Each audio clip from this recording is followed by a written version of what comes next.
सरपंच संतोष देशमुख हत्या प्रकरणात आणखीन एक सीसीटीव्ही हत्या केल्यानंतर धाराशिवमध्ये स्कॉर्पिओ गाडी सोडून 6 आरोपी फरार होतानाचा व्हिडिओ समोर.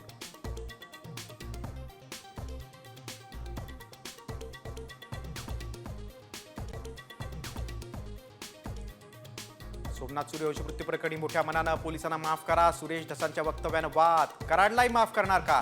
आमदार आव्हाडांचा सवाल. राज्यात ओबीसी पक्ष निघत असेल तर विचार करायला हरकत नाही. पंकजा मुंडेंच्या वक्तव्यावर भुजबळांची प्रतिक्रिया. तर पक्ष काढण्यासाठी राऊतांकडून पंकजांना शुभेच्छा.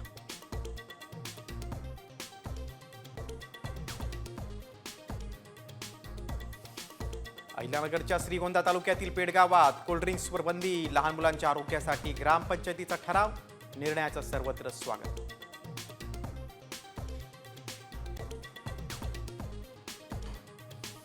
अश्लील कॉमेडी प्रकरणी युट्यूबर रणबीर अलाहाबादिया आणि समय रैनाची मुंबई पोलिसांकडून चौकशी. मुख्यमंत्री फडणवीसांकडून ही कारवाईचे संकेत. तर टीकेनंतर अलाहाबादियाची माफी.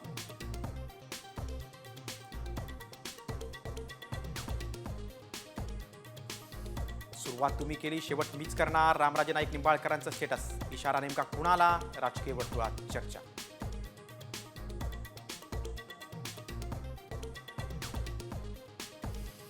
उद्यापासून 12वीची परीक्षा. 15,05,034 विद्यार्थी देणार परीक्षा. गैरप्रकार टाळण्यासाठी 271 भरारी पथकांची नेमणूक.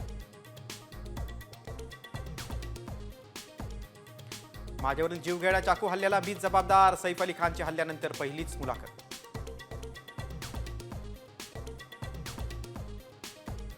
महाराष्ट्रातील शेतकऱ्यांना केंद्र सरकारचा मोठा दिलासा. सोयाबीन खरेदीसाठी केंद्राकडून 24 दिवसांची मुदतवाढ.